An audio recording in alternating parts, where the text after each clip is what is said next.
crazy old bat!" Millionaire Richard Sterling burst into laughter, pointing at the 73-year-old woman.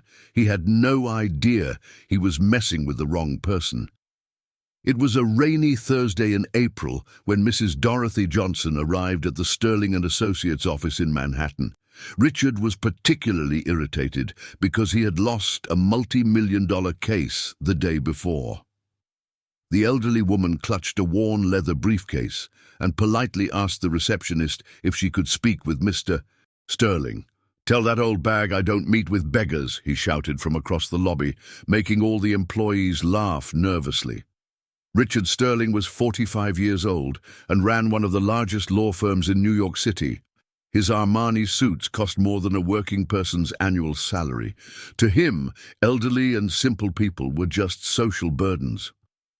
"Jessica," he yelled to his secretary, "how many times do I have to tell security not to let just anyone in here?" The secretary hesitated. "Mr. Sterling, she says she has important documents about you." "Documents? What documents could an old woman like that have? She probably can't even spell her own name." Mrs. Dorothy remained standing, her dignity intact despite the public humiliation.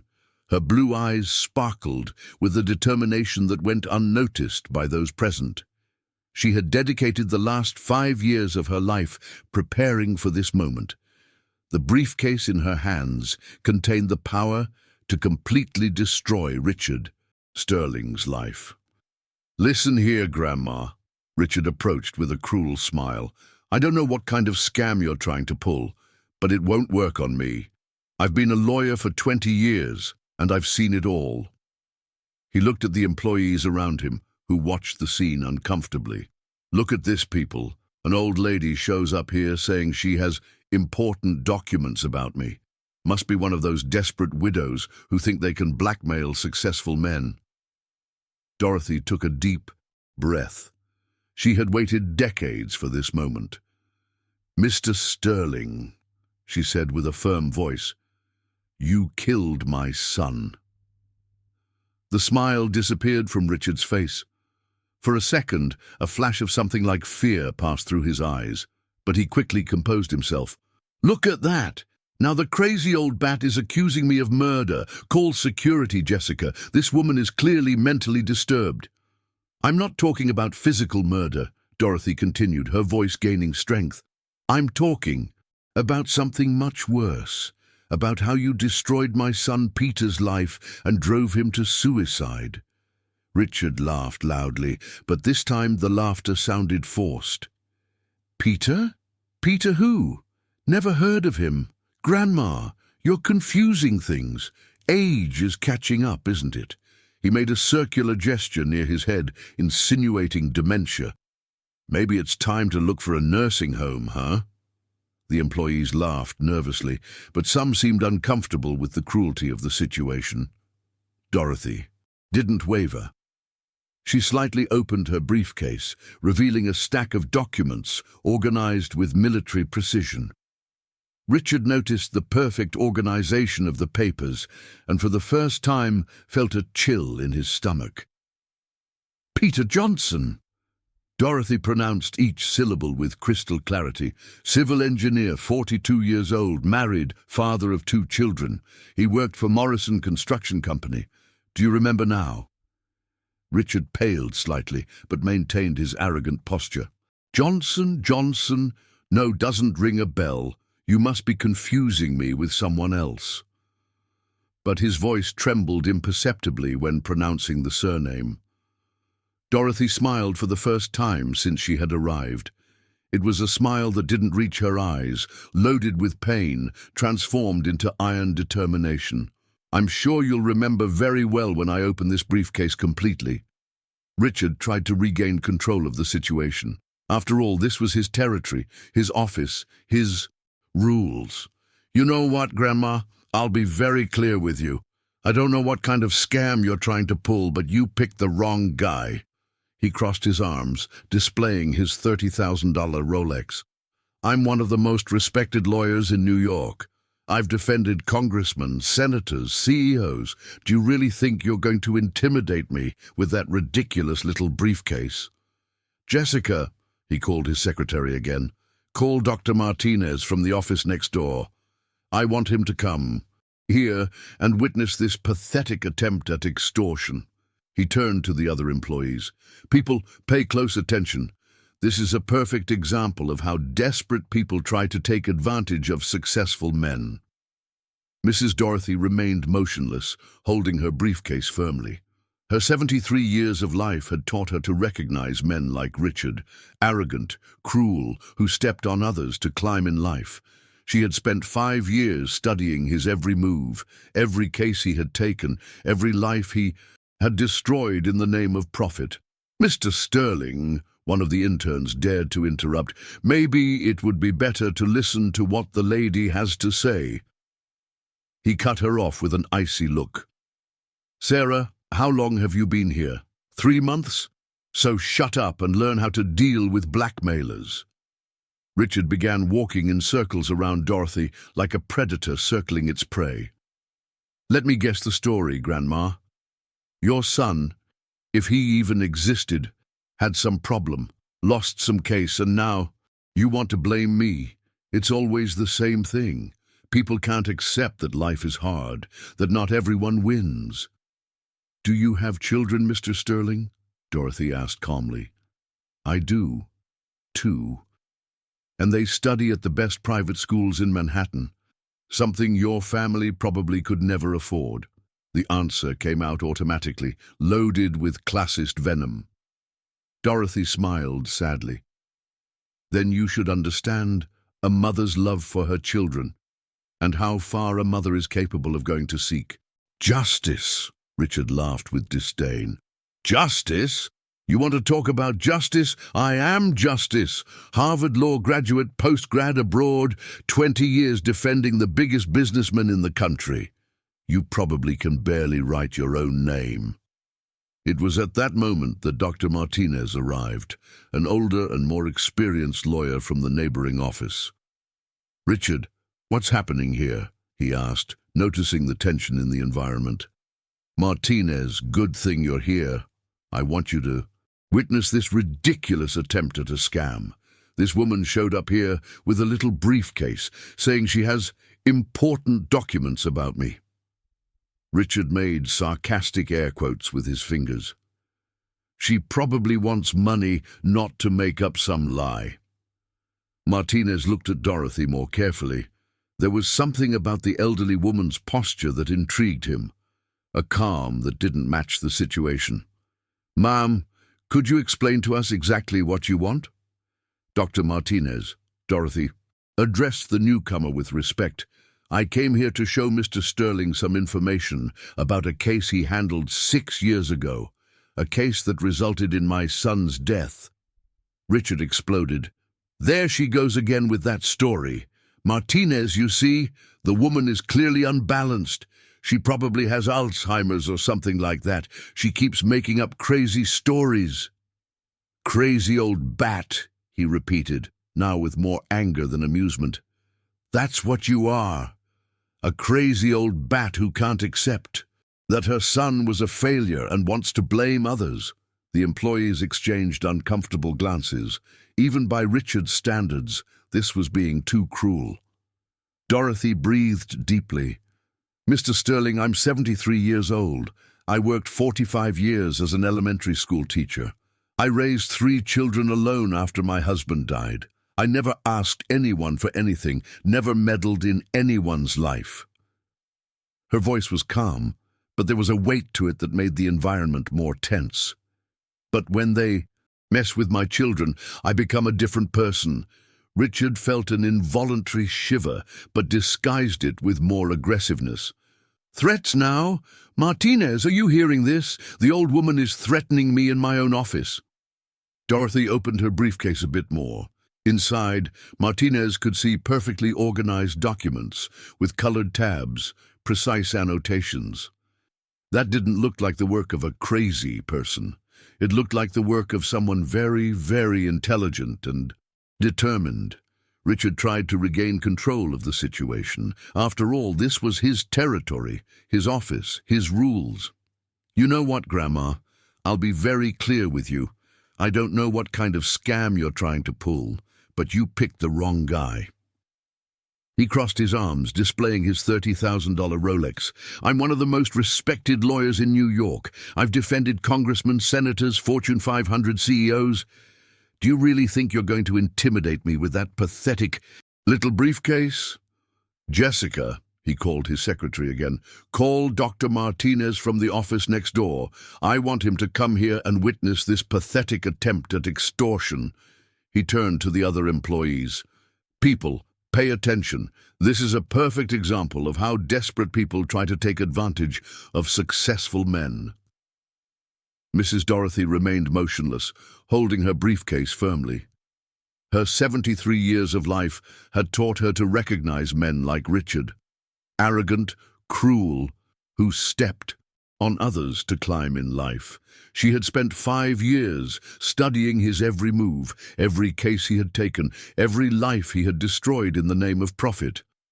"Mr. Sterling," one of the interns dared to interrupt, "maybe it would be better to listen to what the lady has to say." He cut her off with an icy look. "Sarah, how long have you been here? 3 months? So shut up and learn how to deal with scammers." Richard began walking in circles around Dorothy, like a predator circling its prey. "Let me guess the story, Grandma. Your son, if he even existed, had some problem, lost some case, and now you want to blame me. It's always the same thing. People can't accept that life is tough, that not everyone wins." "Do you have children, Mr. Sterling?" Dorothy asked calmly. "I do. 2. And they go to Dalton and Collegiate, something your family probably could never afford." The answer came out automatically, loaded with classist venom. Dorothy smiled sadly. "Then you should understand a mother's love for her children, and how far a mother is capable of going to seek justice." Richard laughed with disdain. "Justice? You want to talk about justice? I am justice. Harvard Law School graduate, LLM from Oxford, 20 years defending the biggest corporations in America. You probably didn't even finish high school." It was at that moment that Dr. Martinez arrived, an older and more experienced lawyer from the neighboring office. "Richard, what's going on?" "Here?" he asked, noticing the tension in the environment. "Martinez, good thing you're here. I want you to witness this ridiculous attempt at a scam. This woman showed up here with a briefcase saying she has important documents about me." Richard made sarcastic air quotes. "She probably wants money, not to make up some lie." Martinez looked at Dorothy more carefully. There was something about the elderly woman's posture that intrigued him, a calm that didn't match the situation. "Ma'am, could you explain to us exactly what you want?"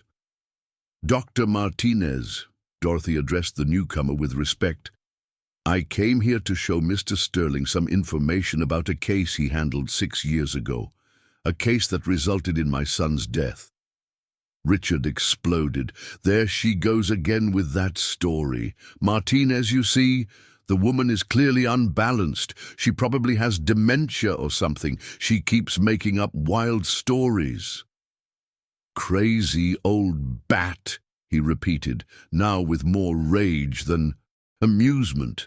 "That's what you are, a crazy old bat who can't accept that her son was a loser and wants to blame others." The employees exchanged uncomfortable glances. Even by Richard's standards, this was being too cruel. Dorothy breathed deeply. "Mr. Sterling, I'm 73 years old. I worked 45 years as an elementary school teacher in Brooklyn. I raised 3 children alone after my husband died in Vietnam. I never asked anyone for anything, never bothered anyone." Her voice was calm, but there was a weight to it that made the environment more tense. "But when someone messes with my children, I become a different person."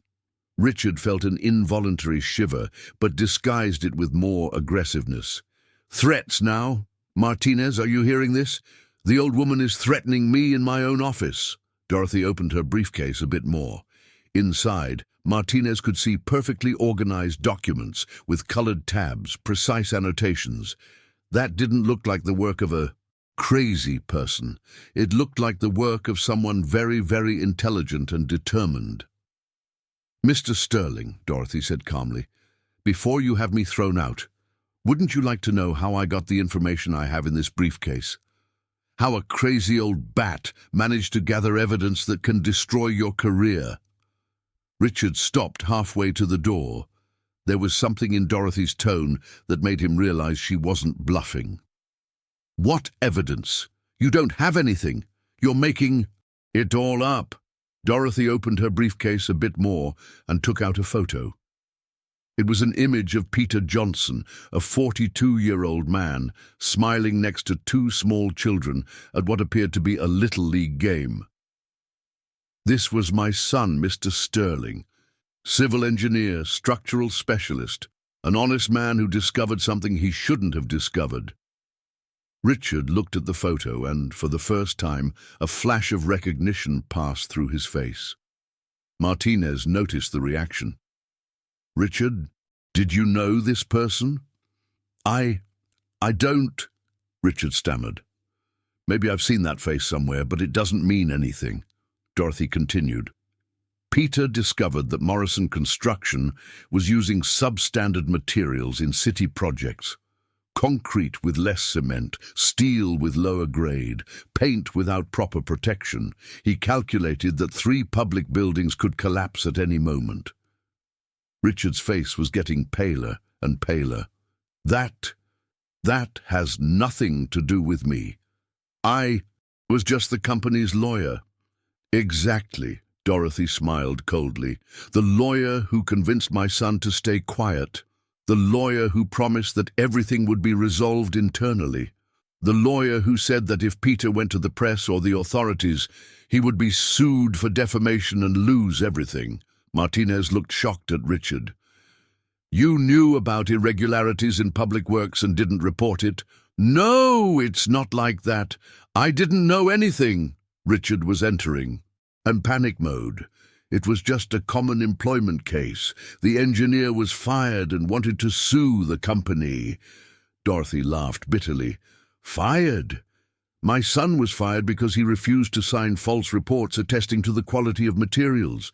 He had a family to support, Mr. Sterling. 2 small children, a wife. When you threatened him with $1-million lawsuits, Peter became desperate." "I didn't threaten anyone. That's a lie," Richard screamed, but his voice came out shrill, almost hysterical. "I have recordings," Dorothy said calmly. The silence that followed was deafening. Richard felt as if the ground had disappeared beneath his feet. "Recordings? What recordings? You're lying." Dorothy closed her briefcase again, hiding its contents. "My son was a cautious man, Mr. Sterling. When he realized he was being threatened for reporting irregularities that could kill innocent people, he started recording all conversations." Martinez took a step back, clearly shocked. "Richard, tell me this isn't true. Tell me you didn't threaten someone who wanted to report irregularities in public works." Richard opened and closed his mouth several times, like a fish out of water. His mind was working frantically, trying to find an exit, an explanation, anything that could save him from that situation. At that exact moment, Richard's phone rang. It was his personal secretary, Amanda, who worked on another floor. "Mr. Sterling, I need to speak with you urgently." "It's about the Goldman Sachs case," Richard answered irritably. "Amanda, I'm busy dealing with a crazy woman here. What's so urgent?"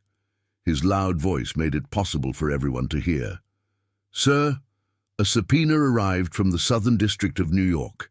They want all documents from the Morrison Construction case from 6 years ago. You have 48 hours to present everything, or you'll be investigated for obstruction of justice." Richard's blood froze.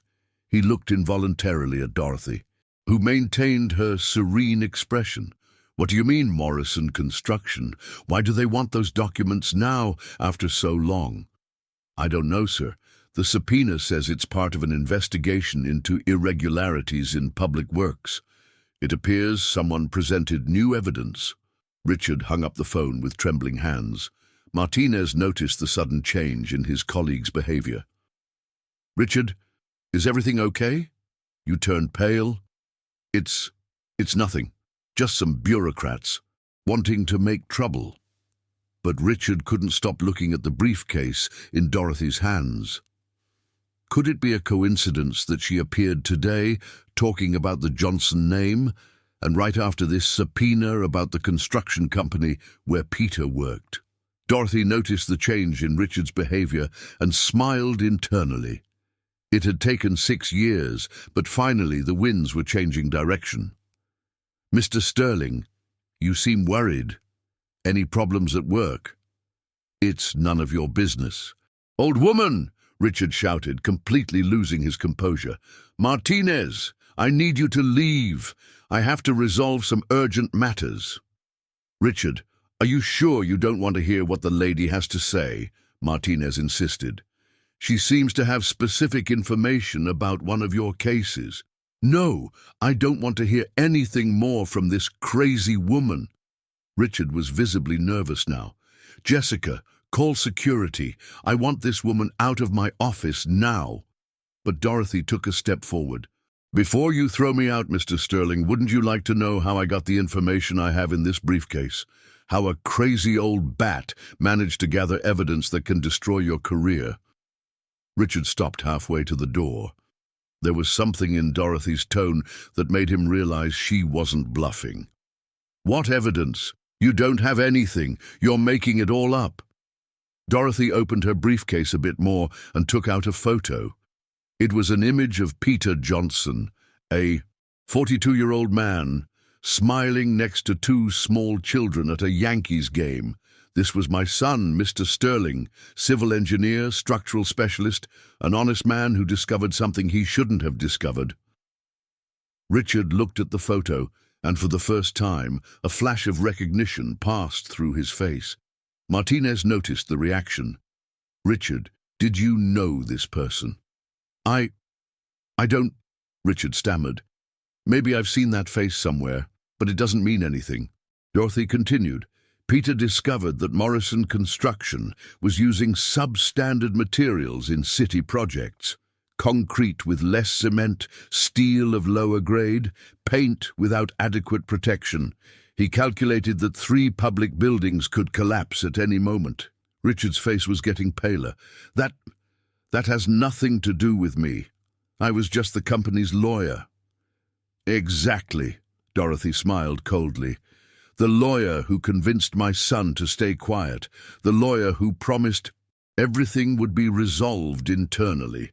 The lawyer who said that if Peter went to the press or to City Hall, he would be sued for defamation and lose everything." Martinez looked shocked at Richard. "You knew about irregularities in public works and didn't report them." "No, it's not like that. I didn't know anything." Richard was entering panic mode. "It was just a common employment case. The engineer was fired and wanted to sue the company." Dorothy laughed bitterly. "Fired? My son was fired because he refused to sign false reports attesting to material quality. He had a family to support, Mr. Sterling. 2 small children, a wife. When you threatened him with million-dollar lawsuits, Peter became desperate." "I didn't threaten anyone. That's a lie," Richard screamed, but his voice came out shrill, almost hysterical. "I have recordings," Dorothy said calmly. The silence that followed was deafening. Richard felt as if the ground had disappeared beneath his feet. "Recordings? What recordings? You're lying."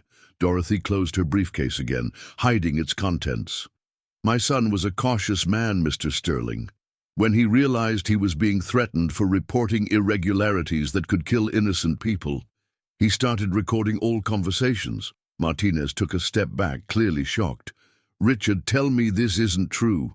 Tell me you didn't threaten someone who wanted to report irregularities in public works." Richard opened and closed his mouth several times, like a fish out of water. His mind was working frantically, trying to find an exit, an explanation, anything that could save him from that situation. Peter discovered irregularities that could have caused another 9/11-level tragedy in terms of building collapses. Dorothy continued relentlessly. 3 buildings, the Manhattan Community Hospital, PS 234 Elementary School, and the Municipal Building on Center Street. The mention of specific, recognizable New York locations hit Richard like a punch to the stomach.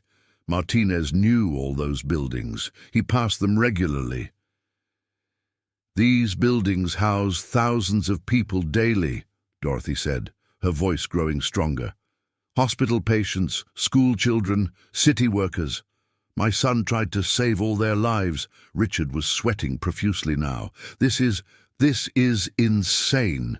Buildings don't just collapse in New York. We have the strictest building codes in the country. Building codes only work when people follow them," Dorothy replied with icy calm, "and when lawyers don't threaten engineers into staying quiet about violations." Martinez was staring at Richard with growing horror. "Richard, please tell me you didn't do what she's saying. Please tell me you didn't threaten someone who was trying to prevent a potential catastrophe." Richard looked around desperately at his office, his empire built over 20 years, his reputation, his life's work, and realized it was all about to come crashing down because of one conversation he'd had 6 years ago with an engineer he'd barely remembered until today.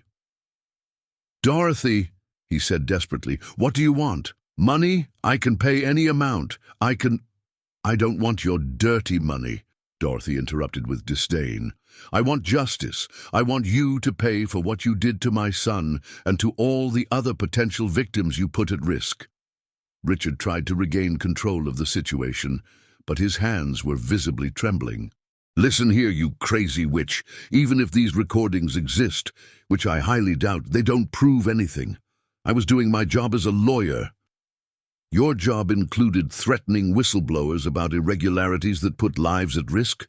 Martinez asked, clearly disturbed. "Martinez, don't believe this old woman, for God's sake. She's clearly delusional." Richard ran to his desk and grabbed the phone. "I'm calling my lawyer right now. This is defamation." He dialed the number of his personal attorney, James Morrison, one of New York's most expensive lawyers. "Jim, Richard here. I need you at my office now. Some crazy woman is trying to blackmail me with lies about a case from 6 years ago." "Richard, calm down," came the voice from the other end. "What case? And why are you talking so loud?" "The Morrison construction case. A woman showed up here saying I have recordings where I threaten her son. It's all lies, Jim." There was a long pause on the other end. "Richard, you told me that case was just a routine employment dismissal. You didn't mention anything about irregularities in construction or threats." Richard felt sweat running down his forehead. "Because there were no threats. I told you the truth. This woman is making everything up." Dorothy watched the scene with the patience of someone who had waited 6 years for that moment. She knew exactly how men like Richard reacted when cornered. They screamed, lied, tried to intimidate. But she had prepared for all of this. "Mr. Morrison," she said, loud enough to be heard over the phone, "my name is Dorothy Johnson. I'm the mother of Peter Johnson, the engineer who was threatened by your client. I have all the recordings of the conversations where Mr. Sterling threatened to sue my son for defamation if he reported irregularities in the construction company." Richard yanked the phone from his ear, but it was too late. "Jim? Jim, are you there?" "Richard, hang up the phone. Don't say anything else. I'm coming there now." The line went dead. "Shit!" Richard screamed, throwing the phone on the desk. "You don't know who you're messing with. I have contacts in the NYPD, the DA's office, City Hall. I can destroy your lives." Martinez shook his head, clearly disappointed. "Richard, you're only making the situation worse. If you didn't do anything wrong, why are you so desperate?" "Because it's unfair. I worked my whole life to build my reputation. I won't let some deranged old woman destroy everything." Richard was walking in circles, like a caged animal. Dorothy slightly opened her briefcase again and showed part of an official document. "Mr. Sterling, this is the structural analysis my son did on the Morrison construction materials, an analysis you told him never to submit to the authorities." Richard stopped walking and fixed his eyes on the document. Even from a distance, he could see the official letterhead and Peter's signature. "Where did you get that?" "My son kept a copy of everything. He knew that one day he might need to defend himself." Dorothy slightly turned the document, showing more details. "Here are the concrete strength analyses, 30% below specifications, and here the steel analysis, 15% thinner than it should be." Martinez approached to see better. "Richard, these numbers, if this is true, the buildings really could collapse." "It's not true. It's all falsified. The old woman had fake documents made," Richard screamed, but his voice sounded less and less convincing. Dorothy smiled sadly. "Mr. Sterling, I'm a retired teacher. Where would I get money to falsify such complex technical reports? And why would I wait 6 years to do this?" Richard tried one last desperate move. "Because you want money. It's obvious. You and your son cooked up this scheme to extort me." "My son is dead, Mr. Sterling." Dorothy's voice came out low, but cut through the air like a blade. "He killed himself 2 years ago, when he could no longer live with the weight of staying silent about irregularities that could kill innocent people." The silence that followed was devastating. Richard felt like he had been punched in the stomach. Martinez covered his face with his hands. Even the employees watching from afar were visibly shaken. "That's why I'm here," Dorothy continued, her voice laden with pain transformed into iron determination. "I didn't come for money. I came for justice. I came to make you pay for what you did to my son." Richard was cornered, and he knew it. Men like him, when they realized they were losing control, always went for the most savage attack possible. "You know what, old woman?" He approached Dorothy with eyes injected with rage. "You want to play this game? Let's play then." He went back to his desk and opened a drawer, taking out his Italian leather wallet. "You said you have recordings? That you have documents? Prove it." Richard took out a stack of bills from his wallet. There was at least $50,000 there. "I bet all this money that you don't have jack shit." Martinez tried to intervene. "Richard, don't do this." "Shut up, Martinez. This old woman wants to intimidate me? Then let her prove what she's saying." Richard threw the money on the desk. $50,000. "You managed to open that briefcase and show something that really hurts me. The money is yours. But if it's a bluff, you leave here humiliated and never come back." Dorothy looked at the money, then at Richard. "Are you sure about this bet?" "I am. Absolutely sure." Richard laughed maliciously. "Because I know you don't have anything, crazy old bat." He burst into laughter, spreading his arms theatrically. "Look, everyone, Grandma thinks she can scare me with a little briefcase." The employees exchanged uncomfortable looks. Jessica, the secretary, whispered to a colleague, "He's being too cruel." But Richard was too far into his ego attack to care about others' opinions. "Martinez, you're a witness!" Richard continued shouting. $50,000 against this ridiculous briefcase. If she has anything real in there, I'll pay on the spot. But when there's nothing, I want everyone to see how this woman is a fraud." Dorothy remained calm, but her eyes gleamed with icy satisfaction. "Mr. Sterling, before I accept your bet, I need you to understand something. I didn't come here for money. I came here for justice." "Justice?" Richard laughed even louder. "You want justice? Then accept the bet. Prove you have something real against me, or are you too chicken?" "Richard, stop!" Martinez pleaded. "You're being irrational." "Irrational? I'm being smart." Richard banged his fist on the desk. "I'm exposing a scammer in front of witnesses. When this crazy old bat can't prove anything, everyone will see that I was right from the beginning." Dorothy took a deep breath. "All right, Mr. Sterling. I accept your bet." She placed her briefcase on the desk. "But I want everyone here to be witnesses. When I open this briefcase and show what's inside, you will publicly acknowledge that you were wrong." "Ha! Of course I will." Richard was euphoric, thinking he had cornered Dorothy. "Because I know you don't have anything. A retired 73-year-old teacher thinks she can take on a Harvard law graduate. You're pathetic." "Richard, for God's sake." "Stop this!" Martinez was clearly embarrassed. "You're humiliating an elderly woman." "I'm defending my reputation," Richard roared. "And you'll all see that I was right, crazy old bat." He repeated the title phrase, laughing like a maniac. "That's what you are, a crazy old bat living in fantasies." Dorothy placed her hands on the briefcase. "Mr. Sterling, are you absolutely sure you want me to open this? Because once I open it, there's no going back. Your life will change forever." "Open that damn thing already!" Richard screamed, completely losing his composure. "Stop stalling and show what you have in there, because I know it's a bluff." "Mr. Sterling," Dorothy said calmly, "before opening, I want you to remember something. I've been a teacher for 45 years.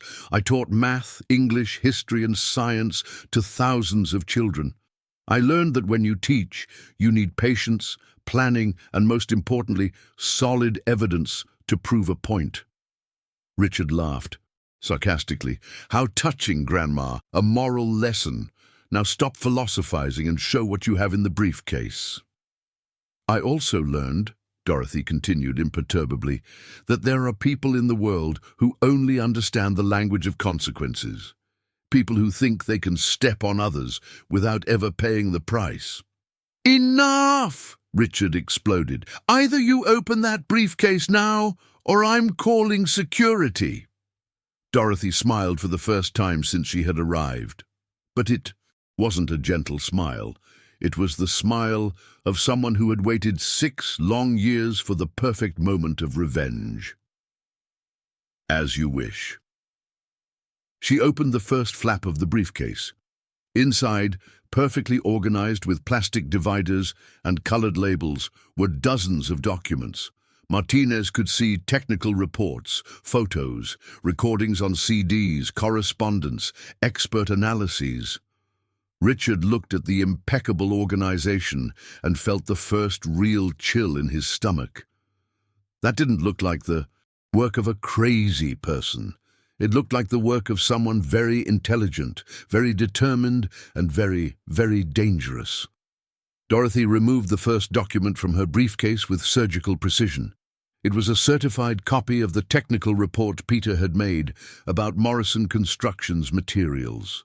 The paper had official stamps, notarized signatures, and a seal from the professional engineers of New York State. "This is the report my son made about the quality of concrete used in the construction of Manhattan Community Hospital," Dorothy said, her voice now loaded with technical authority. "Peter discovered that the concrete had 30% less strength than specified in the project." Richard looked at the document and his face visibly paled. He recognized the paper, the signature, the stamp. That doesn't prove anything. Any engineer can make a report." "Any engineer can make a report," Dorothy agreed, "but not every engineer has the courage to submit a report that can destroy a company worth millions of dollars." She turned the page, "especially when that company's lawyer threatens him with million-dollar lawsuits." Martinez approached to examine the document. "Richard, this looks very serious. A hospital with compromised structure." "Martinez, don't be fooled," Richard shouted, but his voice came out shrill. "That report could be fake." Dorothy smiled coldly and removed the second document. It was a certificate from the city registry showing that the report had been officially registered 6 years ago, just 3 days before Peter was fired from the construction company. "Do you want to question the veracity of a document registered with the city of New York?" Dorothy asked with deadly irony. "A registry that I imagine you know well, being a lawyer." Richard felt sweat running down his forehead. That doesn't mean I threatened anyone." Dorothy placed her hand on a stack of CDs organized chronologically. Here are the recordings of all conversations between you and my son between March and May 2018. 16 conversations in total. The silence in the office was deafening. Richard looked at the CDs as if he were seeing his own death sentence. Recordings. Recordings can be edited, manipulated. They can, Dorothy agreed. But these were made with professional equipment that my son bought specifically to protect himself. Each recording has a digital timestamp and was stored on a secure server with backup copies. Martinez was visibly shocked. Richard, tell me this isn't true. Tell me you didn't threaten an engineer who was trying to report irregularities. Richard was cornered and knew it. His mind worked frantically, trying to find an exit. Even if I talked to this engineer, I was just doing my job, defending my client's interests. Defending your client's interests included threatening a family man to keep him quiet about irregularities. That put lives at risk, Dorothy asked with an icy voice. I didn't know there was risk to life, Richard screamed. He never told me the buildings could collapse. Dorothy removed another document. A copy of the first email conversation between Peter and Richard. This is the message my son sent you on March 15th, 2018. I'll read the main excerpt. Mr. Sterling, the analyses I conducted show that 3 public buildings constructed by Morrison Construction present grave structural risk. Manhattan Community Hospital, PS 234 Elementary School, and the municipal building on Center Street could collapse at any moment if there's overload or seismic activity. Richard felt as if the ground had disappeared beneath his feet. He vaguely remembered that email, but at the time he had completely ignored the technical implications, focusing only on protecting his client. Continuing, Dorothy proceeded relentlessly. My son wrote, as the responsible engineer for the reports, I have ethical and legal obligation to report these irregularities to competent authorities. I need legal guidance on how to proceed without harming the company, but human lives have priority. Martinez had his hands on his head. Richard, you received an email saying 3 public buildings were at risk of collapse and did nothing. I thought it was exaggeration, Richard stammered. Engineers always dramatize. They want to show off. Dorothy removed Richard's response from the same day. This is your response to my son. Peter, as Morrison Construction's attorney, I inform you that any public statement about supposed irregularities will be considered defamation. The company can sue you for material and moral damages that could reach $5 million. I suggest you rethink your professional priorities. The silence that followed was devastating. Richard was pale as a ghost, Martinez seemed to be in shock, and the employees watching from afar whispered among themselves in horror. $5 million, Dorothy repeated slowly.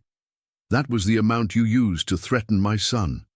A man with 2 small children, a wife, house payments to make. You knew exactly where to press so he would stay quiet.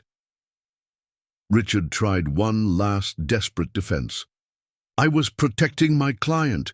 It's my obligation as a lawyer. Your obligation as a lawyer included threatening someone who was trying to prevent people from dying? Dorothy asked with a cutting voice. Richard opened and closed his mouth several times, but no words came out. He had been completely exposed, and everyone in the office knew it. But that's not even the worst part, Dorothy continued implacably. The worst came later. She put another CD in the office sound system. This is the recording from April 2nd, when my son tried one last time to make you understand the gravity of the situation. Peter's trembling voice echoed through the speakers. Mr. Sterling, I've done new calculations. The situation is even more serious than I thought. Manhattan Community Hospital could collapse if there's an overload of just 15% above normal. If all the beds are occupied at the same time, Peter. Richard's voice on the recording was condescending, almost paternal. "You're not understanding the situation. I don't care if the hospital is going to collapse, explode, or fly to the moon. My job is to protect Morrison Construction, and that's what I'm going to do." "But sir, people could die." "So what? People die every day, Peter. The difference is that if you stay quiet, only some people might die. But if you open your mouth, I'm going to kill you financially. And that's a promise." The silence that followed was sepulchral. Richard was staring at the floor, unable to face the horrified looks of the people around him. Martinez was visibly shaken. "Richard, you said you didn't care if people died?" It was just an expression. I didn't mean it literally," Richard stammered, but his defense sounded pathetic even to himself. Dorothy paused the recording and looked directly at Richard. "My son went 2 weeks without sleeping after that conversation. He knew innocent people could die, but he also knew that if he said anything, you would destroy our family." She removed a series of photos from the briefcase. "These are photos Peter took of the 3 buildings in question in the following months. He obsessively monitored them, hoping something would happen so he could say, 'I warned you.' The photos showed cracks appearing in walls, small collapses, clear signs that the structures were deteriorating." Richard recognized the buildings. He passed Manhattan Community Hospital every day on his way to work. "Richard," Martinez said with a trembling voice, "do you realize what you did? You threatened a man to keep quiet about irregularities that put lives at risk." Richard tried one last desperate defense, but nothing happened. "The buildings didn't collapse. That proves Peter was exaggerating." Dorothy smiled coldly. "They didn't collapse because my son made a decision." She removed another document. In May 2018, Peter made anonymous reports to the Department of Buildings and the Fire Department. He didn't identify himself to protect his family, but provided all the necessary technical information. Richard felt like he had taken another punch to the stomach. Anonymous reports? Manhattan Community Hospital was closed in June 2018 for emergency structural repairs. PS 234 was demolished and rebuilt. The municipal building had 3 floors closed off. Dorothy looked directly into Richard's eyes. "My son saved hundreds of lives, even after you tried to silence him." Martinez was clearly in shock. "Richard, you were almost responsible for a tragedy of gigantic proportions." Richard was destroyed. Everything he had built in 20 years of career was crumbling before his eyes. Dorothy wasn't finished. She knew that to completely destroy Richard, she needed to show not only what he had done, but also the devastating consequences of his actions. "Mr. Sterling, do you remember what happened to my son after the anonymous reports?" Richard was silent, but Dorothy continued implacably. "Morrison Construction discovered that someone had made the reports. They suspected Peter immediately, since he was the only engineer who had questioned the materials." She removed a letter from the briefcase. It was a termination notice for cause. "Peter was fired for breach of trust and unethical conduct. Imagine that. A man was fired for trying to save lives." Martinez took the letter and read aloud. "Here it says he was fired for actions that harmed the company's interests and violation of confidentiality." He looked horrified at Richard. "They turned the guy into a villain for doing the right thing. And do you know who signed the legal notification that supported this dismissal?" Dorothy asked, taking out another document. "Mr. Richard Sterling himself, the company's lawyer." Richard saw his own signature on the paper and felt nausea. He really had signed that, but at the time he hadn't thought about the human consequences, only about protecting his client. "After being fired for cause, Peter was blacklisted in the sector," Dorothy continued. No construction company wanted to hire an engineer who betrayed companies. He was unemployed for 6 months. She showed a pile of job rejection letters.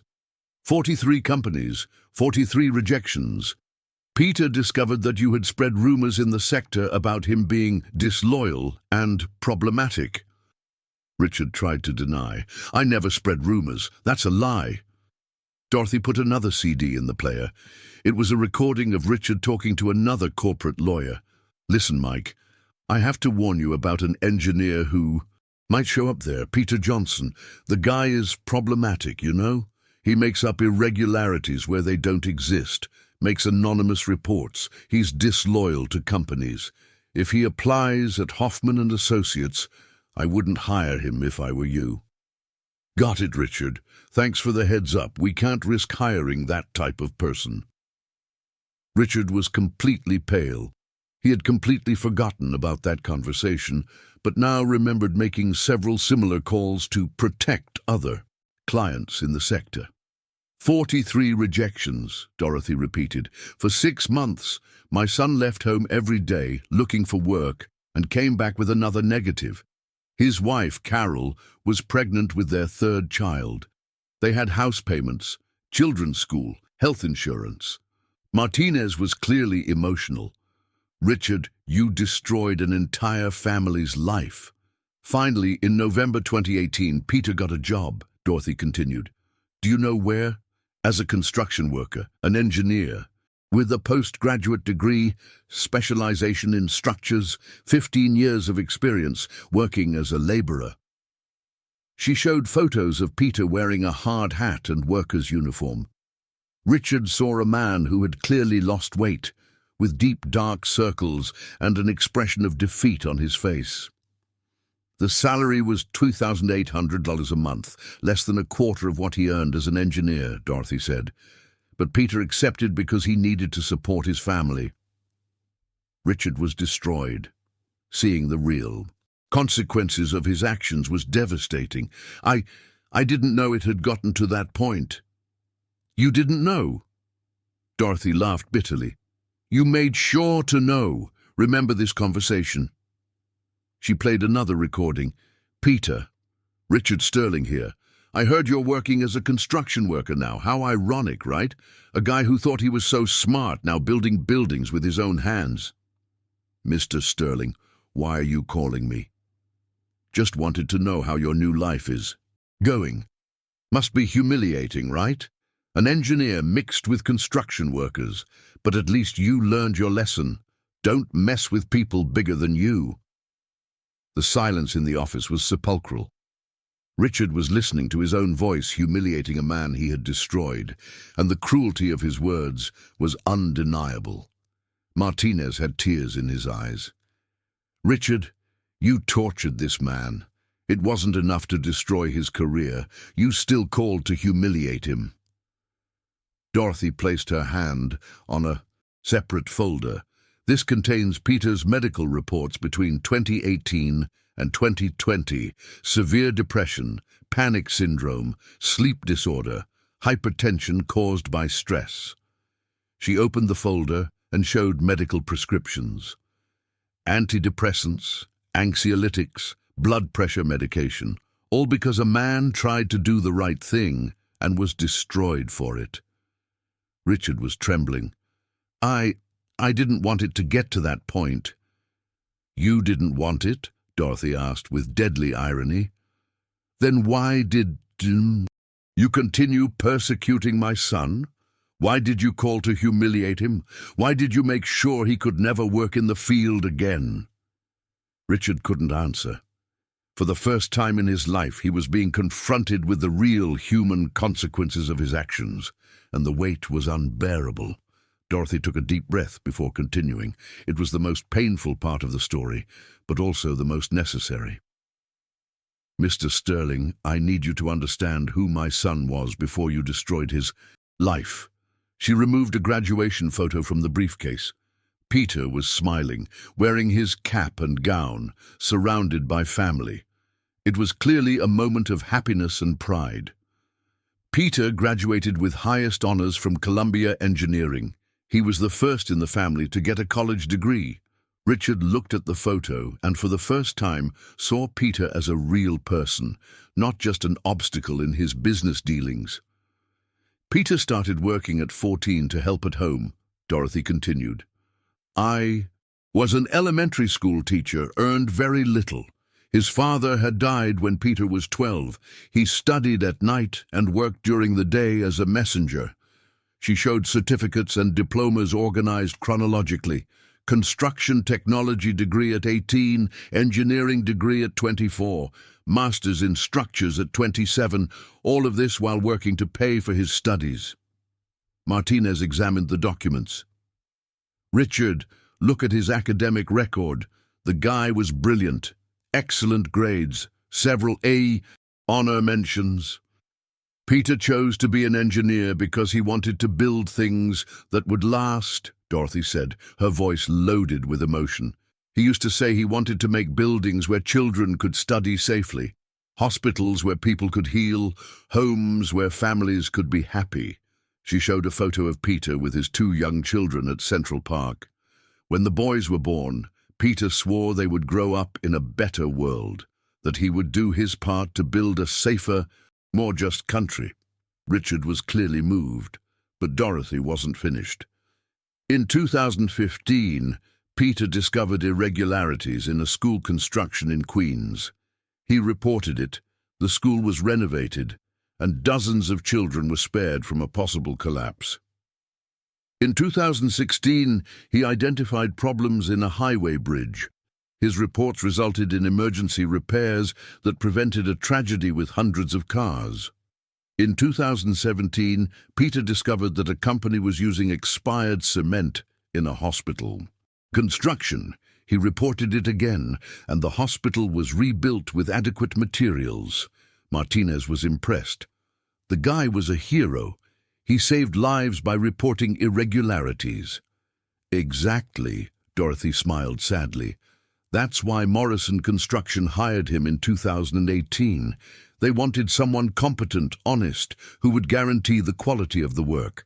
She paused. They didn't expect Peter would take integrity so seriously. Richard was beginning to understand the magnitude of what he had done. He hadn't just threatened any employee. He had destroyed a man who dedicated his life to saving other lives. When Peter discovered the irregularities at Morrison Construction, he tried to resolve it internally first, Dorothy continued. He presented detailed reports to the board, suggested corrections, offered technical solutions. She showed copies of the reports Peter had submitted to the company. 15 pages of technical analysis, with suggestions on how to fix the problems without major financial losses. Peter didn't want to destroy the company. He wanted to help the company do the right thing. And what was the company's response? Martinez asked, although he already knew the answer. They told him to keep quiet, and that's when they called Mr. Sterling to resolve the situation, Dorothy answered bitterly. Richard felt a stab of guilt. Peter had tried to do everything right within the law, protecting both human lives and the company's interests, and he, Richard, had been called to silence him with threats. Peter went 2 weeks without sleeping after your threats, Dorothy continued. He would call me every night, crying, asking what he should do. Her voice began to tremble. My son, a 42-year-old man, cried on the phone like a child because he didn't know how to protect his family and do the right thing at the same time. She showed phone call records. 16 calls in 2 weeks, always between midnight and 3. In the morning, Peter couldn't sleep, couldn't eat, couldn't function. That's when he decided to make the anonymous reports, Dorothy explained. He thought that way he could save lives without exposing himself, that you would never find out it had been him. Richard closed his eyes. But we found out. You found out, Dorothy confirmed, and then the systematic persecution began. The dismissal for cause, the blacklist, the humiliation calls. You made sure Peter never had peace. Again, She removed a handwritten letter. "This is a letter Peter wrote to me in December 2019. He had been working as a construction worker for more than a year." Dorothy read aloud, "Mum, I don't know what to do anymore. I wake up every day knowing I tried to do the right thing and was punished for it. I see other engineers passing by the construction site, earning well, having respect, and I know I could be in their place if I had stayed quiet about the irregularities. Sometimes I think I should have let the buildings collapse. At least I would have my dignity." Martinez was clearly moved. "My God, Richard, the guy regretted saving lives." "Peter started having thoughts of self-harm in 2020, Dorothy continued, her voice almost a whisper. "He said he was a burden to the family, that everyone would be better off without him." Richard was destroyed. Why? Why didn't he seek help? Why didn't he talk to someone? Dorothy laughed bitterly. Seek help from whom? Who would believe him against a powerful lawyer like you? Who would face the system that had destroyed him? She showed one last photo, Peter in January 2021, thin, aged, with empty eyes. "This is the last photo I have of my son alive. Look into his eyes, Mr. Sterling. Can you see the broken soul of a man who was punished for trying to save lives?" Richard looked at the photo and felt like he was looking at a ghost. The man in the photo had nothing in common with the brilliant engineer from graduation. Dorothy closed her eyes for a moment, gathering strength for the final part of the revelation. Peter killed himself on March 15th, 2021, exactly 3 years after receiving your first threat. The silence that followed was devastating. Richard felt like he had been punched in the chest. Martinez covered his face with his hands. Even the employees watching from afar were visibly shaken. "He left a note," Dorothy continued, removing a sealed envelope from the briefcase. "I'll read some excerpts. I can't bear to live knowing I did the right thing and was punished for it. They destroyed my career, my dignity, my ability to support my family. Richard Sterling got what he wanted. He silenced me forever." Richard was trembling. I never wanted it to get to that point. I never..." "Never what?" Dorothy interrupted with icy fury. "Never thought about the consequences? Never imagined your threats could destroy a man? Never cared about the fact that you were silencing someone who was trying to save lives?" She continued reading. "My mother always taught me that doing the right thing is worth any sacrifice. Now I know she was wrong. Doing the right thing in America means being destroyed by powerful people who protect their interests above human lives." Martinez was clearly in shock. "Richard, do you realize what you did? You didn't just destroy a man, you destroyed his faith in justice." Dorothy carefully folded the letter. "After Peter's suicide, I spent 2 years investigating you. I discovered that my son wasn't the only one." Richard looked at her with terror. "What do you mean?" "You have a pattern, Mr. Sterling. Whenever someone tries to report irregularities by your clients, you use the same method: financial threats, professional persecution, systematic destruction of the person's life." She removed a separate folder. "Here are 7 similar cases in the last 10 years. 7 professionals who tried to make reports against your clients and were destroyed."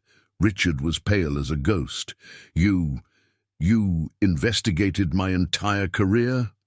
"For 2 years, Dorothy confirmed. "I talked to each of these people. I heard their stories. I documented their evidence." She smiled coldly. "I'm a teacher, remember? I know how to do research." Martinez took the folder and began to flip through it. "Richard, this is a complete history of intimidation and persecution. You destroyed the lives of at least 7 people. But that's not all," Dorothy continued implacably. "During my investigation, I discovered something interesting about your clients." She showed a detailed chart. In the last 10 years, companies defended by you have been involved in 16 fatal work accidents, 3 minor collapses, and 2 collective poisonings from inadequate materials. Richard looked at the numbers with horror. That has no relation to me. I just defend the companies legally. You defend by silencing those who tried to prevent these tragedies, Dorothy retorted. Every person you intimidated was someone trying to avoid deaths, and when these people stayed quiet, the deaths happened. She pointed to a specific case. Remember engineer Marcus Williams from Riverside Construction?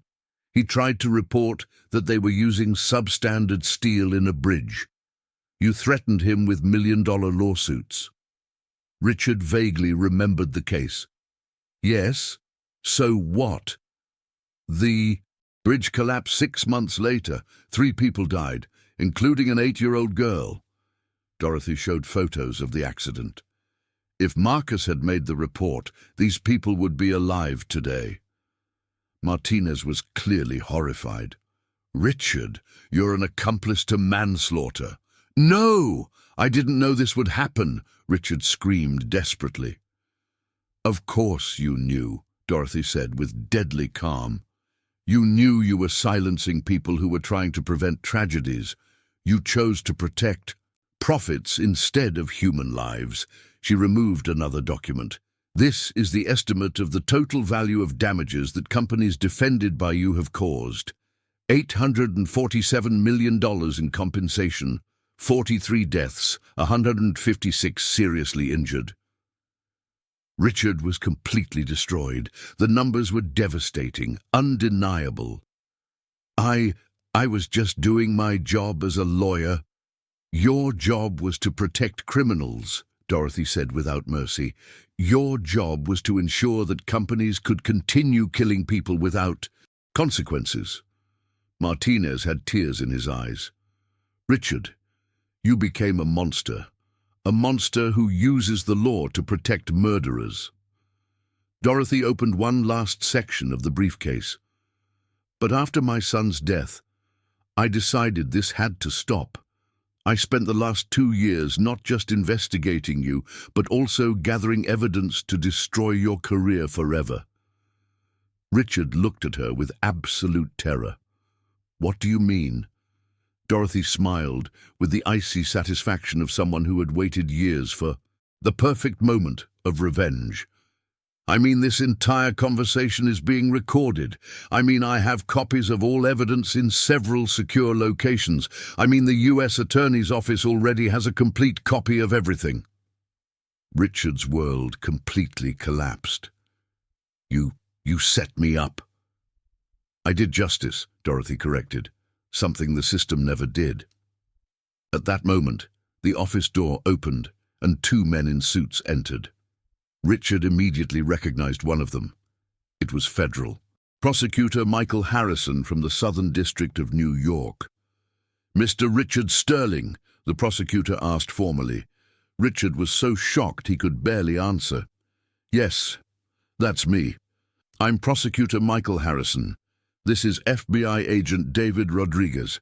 We have a federal search warrant for this office. Richard felt his legs wobble. Search warrant? Why? You're being investigated for racketeering, obstruction of justice, witness intimidation, and conspiracy to commit crimes. Against public safety, the prosecutor explained calmly. Martinez looked shocked at Dorothy. Ma'am, you planned all this? Dorothy smiled. I planned for 2 years.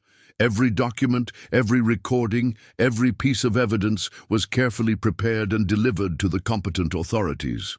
Agent Rodriguez addressed Richard. Sir, we need you to come with us for questioning. You have the right to an attorney.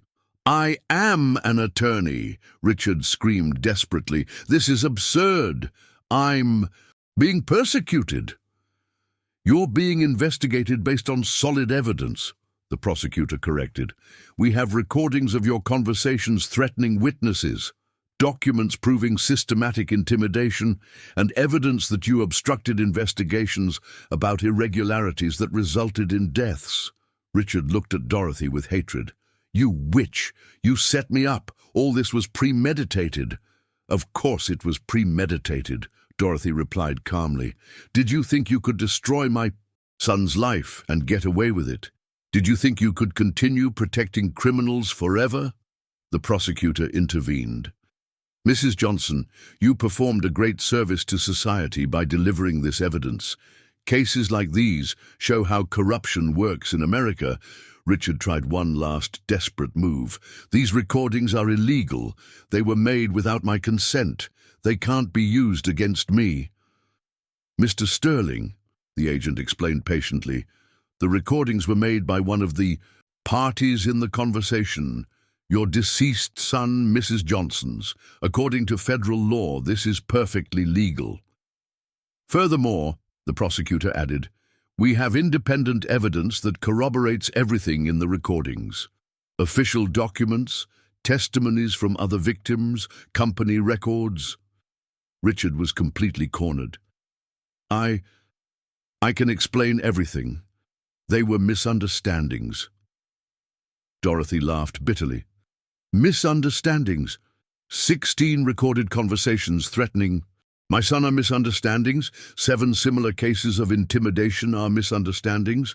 43 deaths that could have been prevented are misunderstandings." The prosecutor looked seriously at Richard. "Mr. Sterling, the evidence against you is devastating.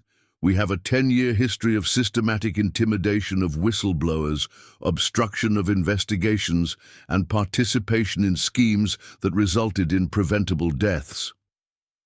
"That's not true," Richard screamed, but his voice sounded desperate and unconvincing. "Sir," the agent said firmly, "we need you to come with us now. You can come voluntarily or we can use handcuffs." Richard looked around the office, his kingdom, his empire built over 20 years, and realized everything was crumbling.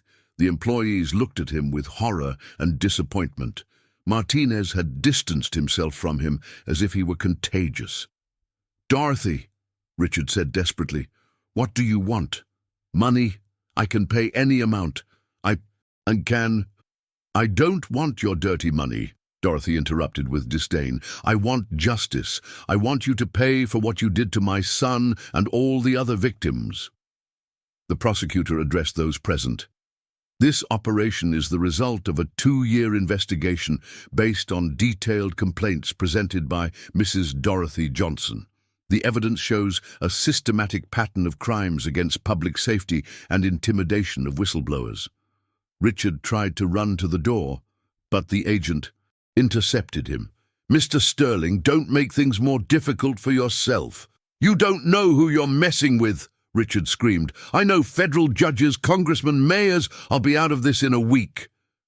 Dorothy smiled coldly. "The same contacts you used to intimidate victims. Interesting that you mention that in front of federal prosecutors." The prosecutor noted Richard's words. "Mr. Sterling, are you confessing that you have illicit contacts in the federal judiciary to interfere in cases?" Richard realized the mistake he had made and paled even more. "No, I didn't say that. You're twisting my words." "Sir," the agent said firmly, "we're leaving now." As Richard was escorted out of the office, Dorothy remained serene. She had waited 6 years for that moment, had planned every detail meticulously, and finally justice was being done. Martinez looked at her with admiration and fear. "Mrs. Johnson, you're impressive." Dorothy smiled sadly.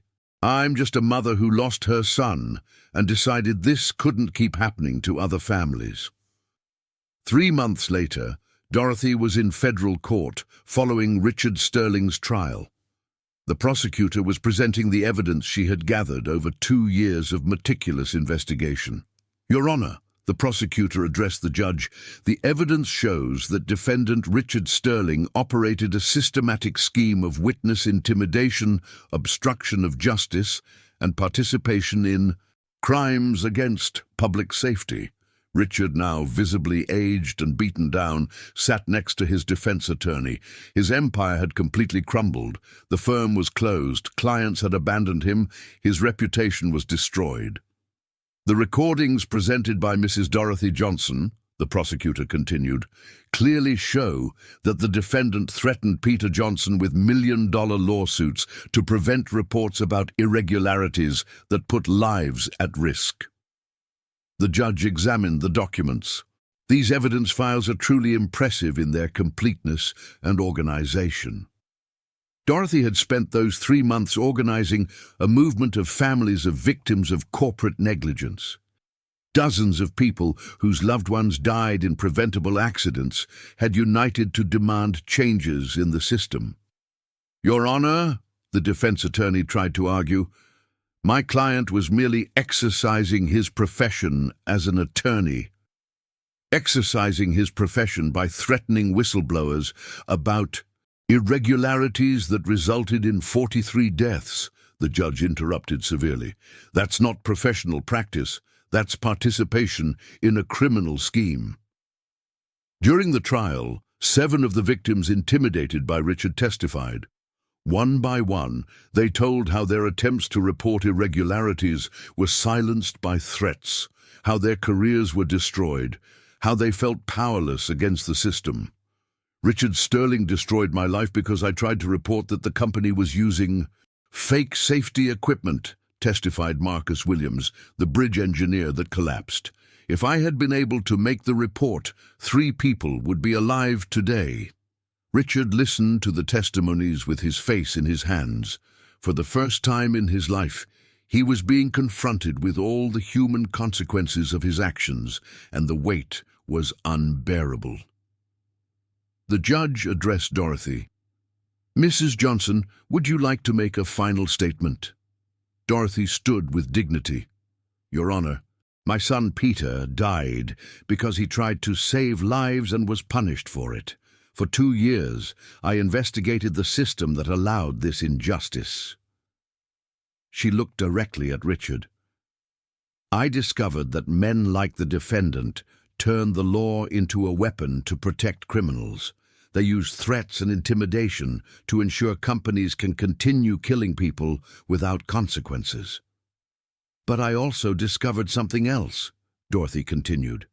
"I discovered that justice still exists, even if sometimes it needs to be sought by a 73-year-old retired teacher." The judge nodded respectfully. "Ma'am, your dedication to justice is admirable." Richard was sentenced to 15 years in federal prison for racketeering, obstruction of justice, witness intimidation, and conspiracy. Additionally, he was permanently barred from practicing law. "The defendant," the judge declared in the sentence, "operated a systematic scheme of protection for criminal companies through intimidation of whistleblowers. His actions resulted directly or indirectly in dozens of preventable deaths." After the trial, Dorothy was approached by a journalist. "Mrs. Johnson, how do you feel now that justice has been served?" Dorothy smiled sadly. "Justice will never bring my son back, but maybe it will prevent other mothers from going through what I went through." Dorothy's story became a national symbol of the fight against corruption and impunity. Her investigative work was used to reform whistleblower protection laws and create more effective mechanisms to combat witness intimidation. Richard, in prison, finally understood the magnitude of what he had done. He wrote a letter to Dorothy asking for forgiveness, but she never responded. Some wounds are too deep to be healed. Dorothy continued her fight, helping other families of victims of corporate negligence seek justice. She proved that a crazy old bat, as Richard had called her, could be more powerful than millionaire lawyers when moved by the determination to do what's right. The worn leather briefcase she carried that day became a symbol that truth, no matter how long it takes, always finds a way to surface, and that sometimes justice comes from the most unlikely hands, like those of a retired teacher who refused to accept that her son's death would go unpunished. In the end, Richard discovered there was one thing his money and connections couldn't buy: forgiveness from a mother whose son he had destroyed, and Dorothy discovered that her craziness was actually an unstoppable force when directed against injustice. 5 years after Richard Sterling's conviction, Dorothy Johnson stood before Congress, testifying at a hearing about corporate accountability and whistleblower protection. The small woman who had once been dismissed as a crazy old bat was now addressing the most powerful legislators in the country. "Honorable members of Congress," Dorothy began, her voice steady and clear, "I stand before you not as an expert in law or policy, but as a mother who lost her son to a system that punishes those who try to save lives." The hearing room was packed. News cameras rolled as Dorothy told Peter's story once again, but this time to an audience that could actually change things. My son, Peter Johnson, was not just a number in a statistic. He was a father, a husband, a man who believed that doing the right thing mattered more than personal gain. When he discovered that 3 public buildings in New York could collapse, killing hundreds of innocent people, he tried to do his duty as an engineer and as a human being. She paused, looking directly at the committee chairman. But he was silenced by a system that prioritizes corporate profits over human lives. A system where lawyers like Richard Sterling can threaten and destroy anyone who dares to speak truth to power.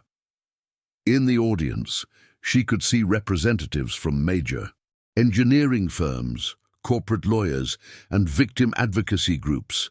The hearing had become a national moment of reckoning. The evidence I gathered over 2 years of investigation showed that this wasn't an isolated incident.